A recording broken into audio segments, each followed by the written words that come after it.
안녕하세요. 각계인 장신 괴테입니다. 최근에 신종 코로나 바이러스 때문에 우리나라뿐만 아니라 전 세계적으로 좀 심각한 위기에 빠져 있는 것을 보게 됩니다. 이러한 상황에서 성경과 관련해서 제가 좀 여러 가지 생각이 들더라고요. 그래서 오늘은 좀 몇 가지를 나눠보면서 그 문제에 대해서 함께 이야기해 보도록 하겠습니다. 신종 코로나 바이러스는 중국 우한시의 한 수산시장에서 처음 시작된 것으로 그렇게 알려져 있는데요. 야생동물들을 잡아서 가둬놓고 거기에서 팔면서 그 야생동물들을 통해서 바이러스가 전파된 것으로 알려져 있습니다. 이제 바이러스라는 것은 미생물이기 때문에 반드시 숙주가 필요한 것인데요. 특별히 야생동물들을 통해서 이 바이러스들이 잘 전파되지 않습니까? 그런데 원래 하나님의 창조 목적대로 마음껏 뛰어다니게 되면 이 바이러스가 잘 전파될 일이 없다고 해요. 그런데 사람이 그것을 잡아먹겠다고 한 곳에 오랫동안 가둬놓게 되니까 그 동물들이 가지고 있는 바이러스끼리 만나게 되고 그것이 변이를 일으켜서 다시 새로운 바이러스를 만들어낸다고 합니다. 게다가 시장이었으니까 당연히 사람과의 접촉도 많이 있겠죠? 그렇게 되니까 그것이 다시 사람에게 옮겨지는 그런 일들이 벌어지게 됐던 것입니다. 이번 바이러스의 숙주로 가장 강력하게 지목되고 있는 것 중에 하나가 바로 이 뱀이 있고요. 그 다음에 박쥐가 좀 유력한 바이러스의 매개체로 알려져 있는데요. 이 두 동물 모두 성경에는 먹지 못하는 부정한 동물로 기록이 되어 있습니다. 이 박쥐 같은 경우에는 레위기 11장 19절에 정확하게 나와 있고요. 이 뱀의 경우는 우리 성경에 배로 땅을 기어다니는 것은 또 먹지 못하게 했기 때문에 그쪽으로 포함이 될 것입니다. 성경에 보면 쥐도 나오거든요. 이 쥐 같은 경우에는 잘 아시겠지만 중세 유럽에 엄청난 공포를 안겨주었던 그 흑사병 병원균의 매개체로 잘 알려져 있습니다. 특히 야생 조류 같은 경우에는 철저하게 먹는 것을 금지하고 있습니다.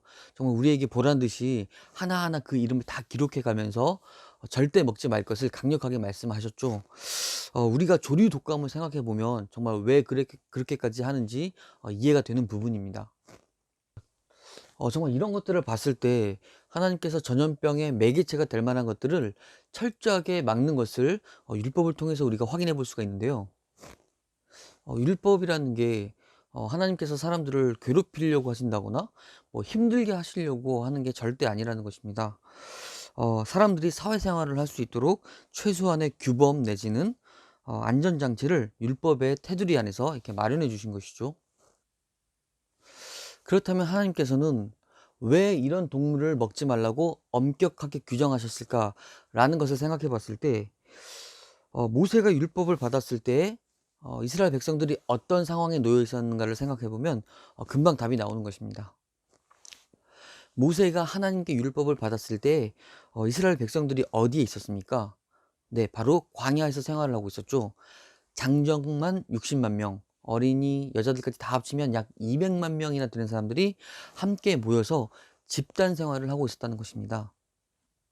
게다가 광야라는 곳이 낮과 밤의 기온 차이도 굉장히 심해서 컨디션 관리도 쉽지 않았을 테고요. 열악한 곳에서 오랫동안 생활을 했기 때문에 체력적으로도 많이 힘들었을 것입니다.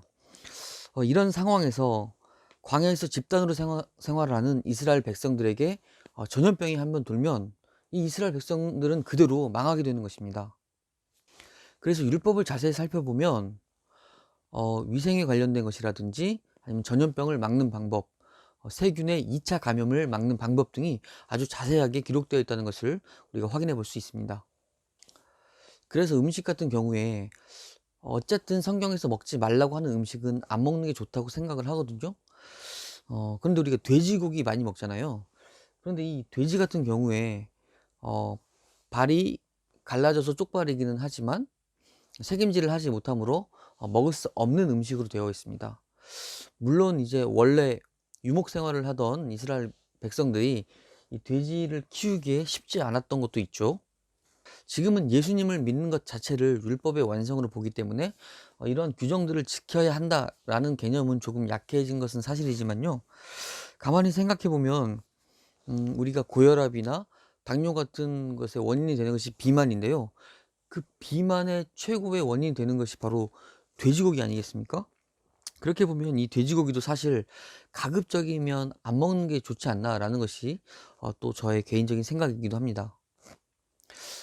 아예 하나님께서 처음 사람들을 만들었을 때 하나님의 창조 원리로 보면 사람은 채식을 하는 게 맞습니다.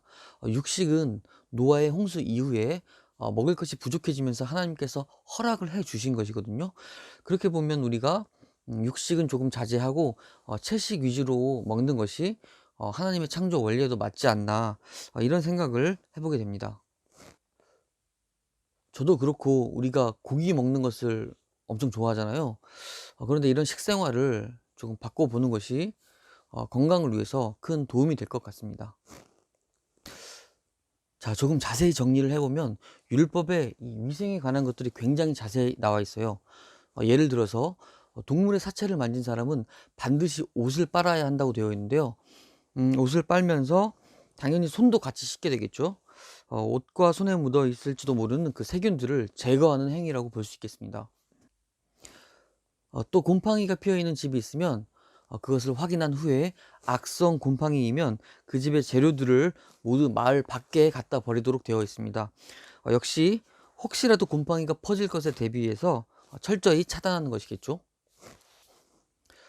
또 산모들이 아기를 낳은 후에 산후조리 시에 2차 감염을 막기 위한 행동 요령도 자세하게 기록이 되어 있고요. 우리 성경에 그 나병 같은 경우에는 그 전염성이 굉장히 강력하기 때문에 매우 엄격하게 율법에 규정되어 있는 것을 볼 수가 있습니다. 악성 나병 환자 같은 경우에는 아예 마을 밖에서 따로 살아야 했고요. 혹시 사람이 다가오면 자신의 윗입술을 가리고 나는 부정하다, 나는 부정하다 이렇게 크게 외쳐야 하거든요.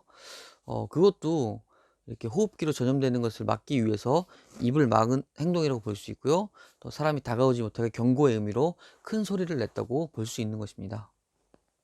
방금 얘기한 대로 나병이라든지 또 피부병, 또 유출병 같은 경우, 이제 유출병은 몸에서 무엇인가 유출된다는 것인데요. 그것이 고름일 수도 있고 피일 수도 있습니다. 이렇게 위생 관련이라든지 아니면 전염병을 막는 방법에 대해서 우리 성경에 아주 자세하게 기록이 되어 있는 것을 볼 수가 있습니다. 그러니까 이런 것들이 다 공동체를 보호하기 위한 율법이라고 보면 되거든요. 기원전 그 옛날에는 지금과 같이 과학이 발달한 시대가 아니었기 때문에 지금 우리가 사용하는 용어들을 사용할 수가 없었겠죠. 그렇기 때문에 그 당시에 사람들이 이해할 만한 언어로 하나님께서 이스라엘 공동체를 보호하는 것이 율법이다라고 생각하시면 될 것 같습니다. 사실 전염병의 무서움에 대해서는 성경 곳곳에서 발견을 할 수가 있는데요. 민수기 16장에 보면 모세 앞에서 반역을 일으켰던 고라의 일당들이 죽은 후에 이스라엘 백성들이 그 일에 대해서 원망하는 일이 나옵니다. 그 모습을 보고 하나님께서 전염병을 일으키셔서 순식간에 14,700명이나 되는 사람을 죽이는 일이 나오고요. 또 역대상에 보면 다윗 왕이 인구 조사를 하는 죄를 범하는 바람에 하나님께서 벌을 내리시게 되는데요. 음, 다윗 왕이 자신이 받을 벌을 선택할 수가 있었어요. 그런데 그때 다윗 왕이 선택했던 벌이 3일간 이스라엘 땅에 전염병이 어, 도는 것이었는데요. 그때 죽은 사람이 무려 7만 명이나 됩니다. 3일간 7만 명이 죽었으니까 굉장히 많은 사람이 죽은 것이죠. 이렇게 전염병은 하나님께서 이렇게 경고의 메시지로 사용하실 때 전염병을 사용하시기도 했습니다. 그만큼 전염병이 무서운 것이죠. 현재 신종 코로나 바이러스가 이렇게 창궐을 하는 모습을 보면서 결국에는 인간의 욕심이 만든 질병이 아닌가, 그런 생각을 해 보았습니다. 하나님의 창조 원리에 맞게 살아가는 것이 사람을 지키고 하나님의 창조 세계를 지키는 일이 아닌가, 이런 생각을 하면서 오늘 몇 가지 이야기를 함께 나누어 보았습니다. 외출하실 때는 항상 마스크 잘 쓰시고 집에 돌아오시면 손 잘 씻으시고 우리 장신계태 구독자분들 항상 건강하길 바라면서 올해도 하나님의 일 잘 감당하시기를 기도하겠습니다. 지금까지 장신 괴태였습니다.